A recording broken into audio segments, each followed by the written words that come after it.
kingdom, a king had three daughters, while his eldest two daughters were as beautiful as any mortals.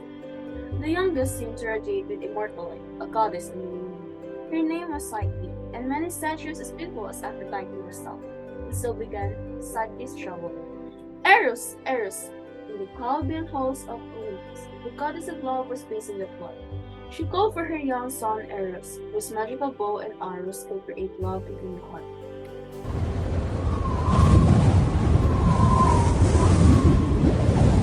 Mother, what's the matter? My son, I have horrible news. Those miserable mortals. Tell me, and we will make them pay for it. I can barely utter the words, but they have declared that the mortal princess is as beautiful as I am. That's it? Huh, I thought it was something terrible. Eros, you don't understand. I am the goddess of beauty. Goddess, do you know what that means? No one's looks can rival my own, especially not the mortals. Isn't beauty in the eye of the beholder? How can I expect you to understand? You were not born with my burden. Beauty has been my title, my right. What has changed? You look the exact same as you did when you were born. Yes, my skin is still as soft as it ever was. My hair has its own luster. But over time, people grow tired of the same old thing. They looked for something new, something inferior. What would you like me to do? I need you to ruin her, of course. You want the usual? Make her fall in love with someone hideous and penniless, right?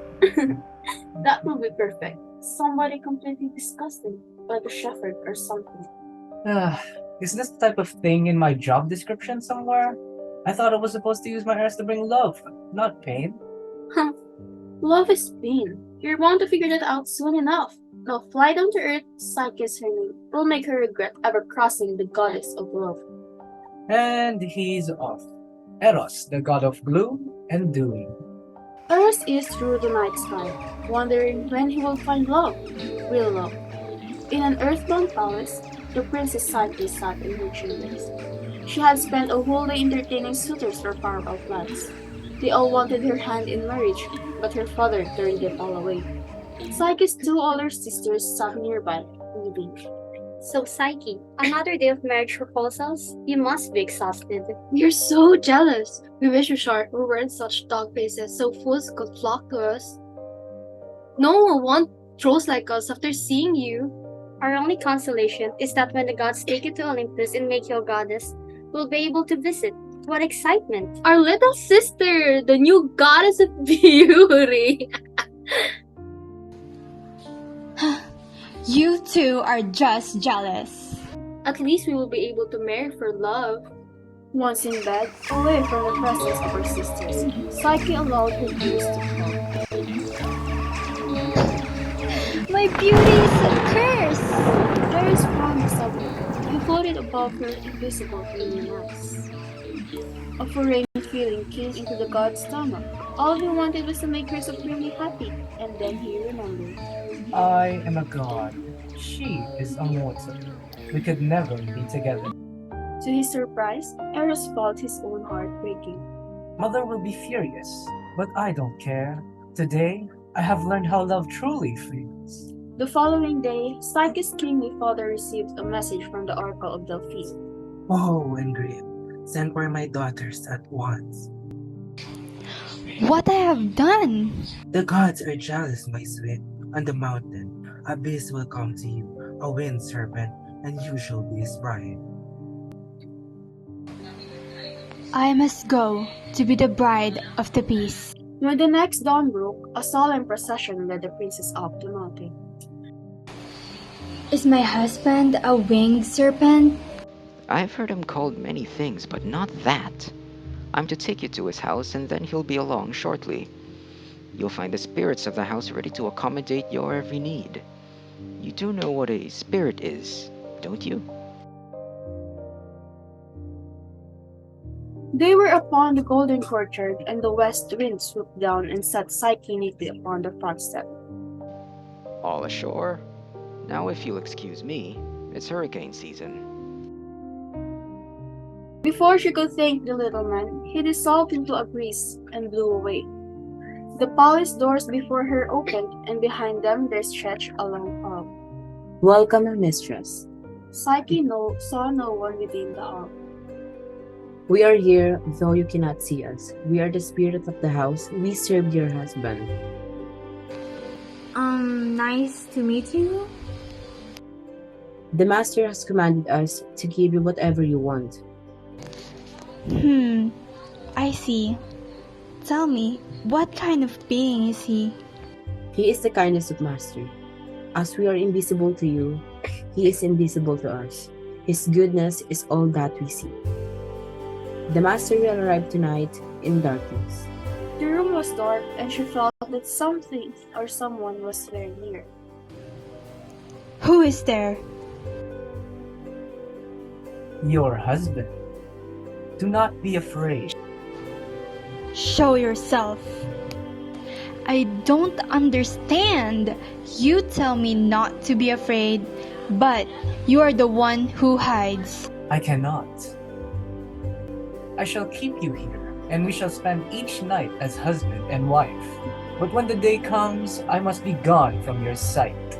So Psyche's life began its mysterious return. Even as they touched, she could never tell his true form. Whatever his husband truly was, Psyche grew to love him in return. Spirits, can I ask you a question? I know I cannot leave, but may I receive visitors? Of course, tell us who you wish to see.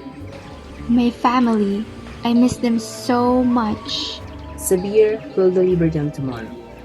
The next day, there was a knock at the palace doors. When Psyche opened them, her father and her two sisters stood on the front step, wonder in their eyes. Psyche, what is this place? Is this really happening? Of course, father. This is where I lived this many months. Psyche explained the mysterious palace and the mysterious husband. So this husband of yours, he isn't really a beast. No, I mean, I don't know for sure. It's an easy question. Either he's a beast or he's not. I've never seen him. Or seen him? You mean he's invisible like the servants you keep babbling about? No, he only comes at midnight. I am not allowed to look at his face. Oh, Psyche, he obviously does not love you in return. Who would keep the woman they love prisoner? If he had a pretty face, why would he hide it? He's obviously some kind of monster or evil spirit. I gods who came here to talk some sense into you. You're our darling sister, Psyche. We don't want to see you become a demon's prostitute.